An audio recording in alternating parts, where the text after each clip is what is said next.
Assalamualaikum dan salam sejahtera. Saya Muhammad Razi bin Muhammad Jaafar, nombor matrik 274328. Pada kali ini kita akan membincangkan tentang pembinaan negara bangsa mengikut perspektif Malaysia. Dimaksudkan dengan negara, bangsa dan politik. Kita akan huraikan satu-satu.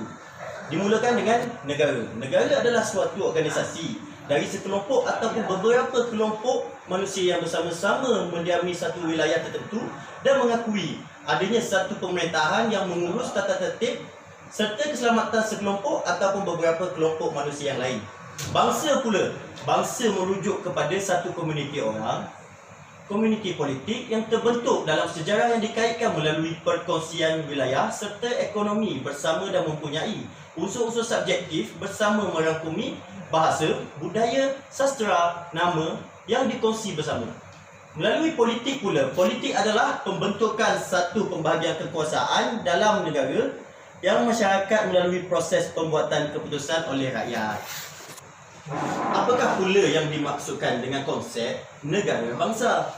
Konsep negara bangsa adalah konsep semua masyarakat mendukung satu bangsa dan satu negara yang tegak di atas satu identiti negara yang sama dan dimanifestasikan oleh pemikiran, nilai-nilai sosial budaya, lambang-lambang serta sentiasa berpegang kepada jiwa kemanusiaan dan kerohanian yang tinggi.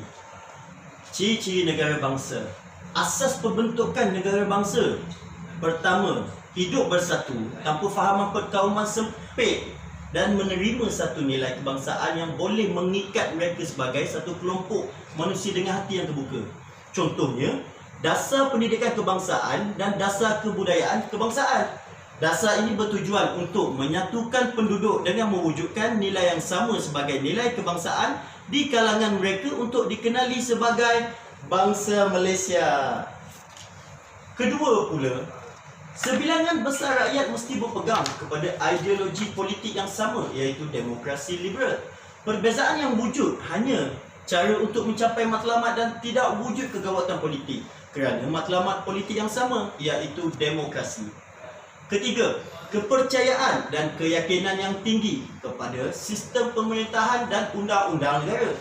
Rakyat patuh kepada undang-undang dan yakin bahawa undang-undang adalah sistem pentadbiran yang diamalkan mampu memberi perlindungan dan juga keadilan kepada mereka. Pembinaan negara bangsa di Malaysia. Asas pembinaan negara dan bangsa Malaysia ialah Kesultanan Melayu Melaka yang bermula sejak awal abad ke-15 lagi.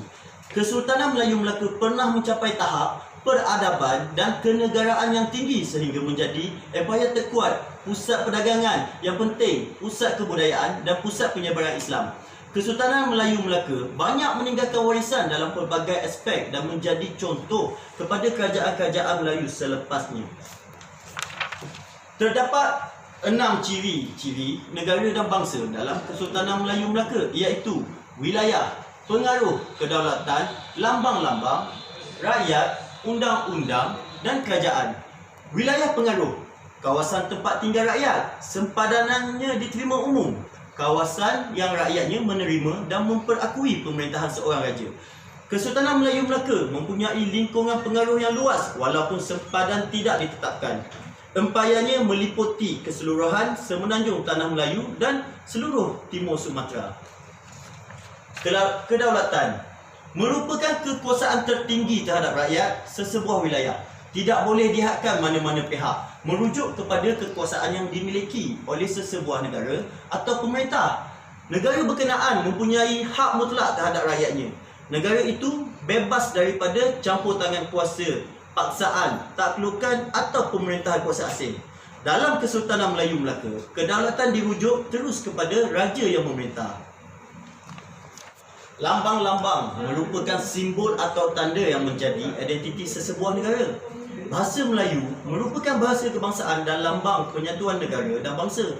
Kebesaran Sultan dan Kesultanan Melayu juga dilambangkan dengan alat regalia, nobat, warna bahasa, undang-undang, protokol dan adat istiadat istana. Rakyat pula, seluruh penduduk bagi sesebuah negara. Mereka terikat dengan undang-undang dan peraturan yang dikuatkuasakan dalam wilayah tersebut. Zaman Melaka, rakyat bertanggungjawab mentaati raja yang memerintah. Daripada sudut undang-undang, untuk mengawal masyarakat melalui peraturan yang telah diwartakan. Undang-undang dicipta untuk memelihara keamanan dan melindungi rakyat.